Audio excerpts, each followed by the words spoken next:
ചിലപ്പോ കിട്ടില്ലായിരുന്നു. അതെന്താ? കണ്ടില്ലേ ഏട്ടന്മാരുടെ കാര്യം, എന്തൊക്കെ സ്വപ്നങ്ങൾ ഉണ്ടായിരുന്നു അവർക്ക്, എന്നിട്ട് കിട്ടിയതോ?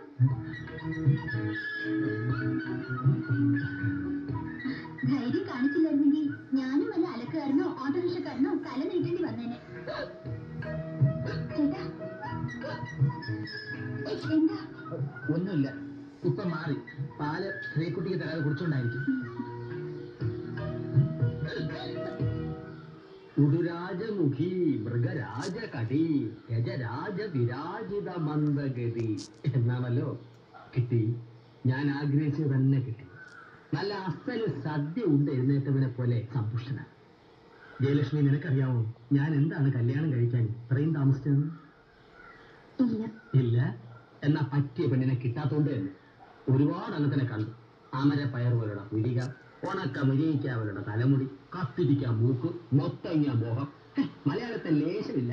പക്ഷേ ലക്ഷ്മി അങ്ങനല്ല. അതുകൊണ്ട് തന്നെയാണ് എനിക്ക് തന്നെ ഇഷ്ടപ്പെട്ടത്. ഞാൻ ഇത്രയും പോയിരുത്തിയിട്ടും നീ എന്താ മിണ്ടാത്തത്? ചേട്ടൻ സംസാരിക്കല്ലേ? ഫലിതം. ഒരു ചോദ്യം, ഈ ആദ്യ രാത്രിയെ കുറിച്ച് എന്താണ് ലക്ഷ്മിയുടെ അഭിപ്രായം? അതിപ്പോ ആദ്യ രാത്രി എന്താന്നറിയാതെ എങ്ങനെ അഭിപ്രായം പറയാ? രസികത്തി കൊള്ളാം. എന്നാൽ എനിക്ക് ആദ്യ രാത്രി എന്ന രീതിയോട് തീരെ യോജിപ്പില്ല. വെപ്രാളം കൊണ്ട് പലപ്പോഴും പലരുടെയും ആദ്യ രാത്രി അവസാനത്തെ രാത്രി ആയി പോകാറുണ്ട്. എനിക്കൊരു ഉമ്മ തരുമോ? ഓ, പറഞ്ഞ പോലെ അങ്ങനെ ഒരു ചടങ്ങുണ്ടല്ലോ.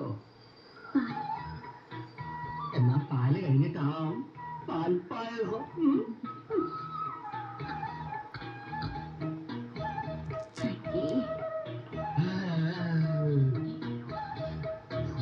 മിണ്ടാത്തതെന്തേ കിളിപ്പെണ്ണെ നിൻ ചുണ്ടി, തേനൊലിയോ തേങ്ങയോ,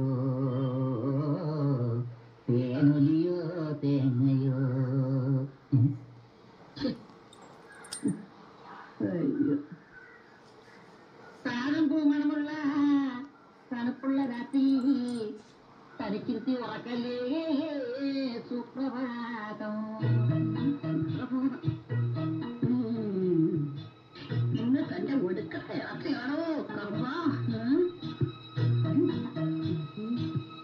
മധുരിതുരാവുകളെ, മനസ്സിലെ മോഹങ്ങളെ, കയ്യിലെ പാൽ ഗ്ലാസിൽ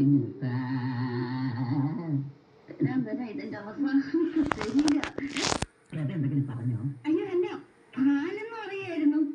പാലല്ലാതെ വേറൊന്നില്ലേ? അതെ, ഈ പാലിലെ ചേട്ടന് വേണ്ടുന്ന എല്ലാം ചിരിപ്പിക്കരുത്.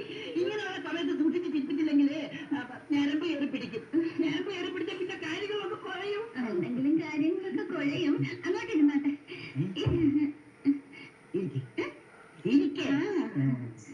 ഈ പാല് കുടിച്ചാട്ടെ. ആദ്യം പേപ്പർ കൊടുക്കും.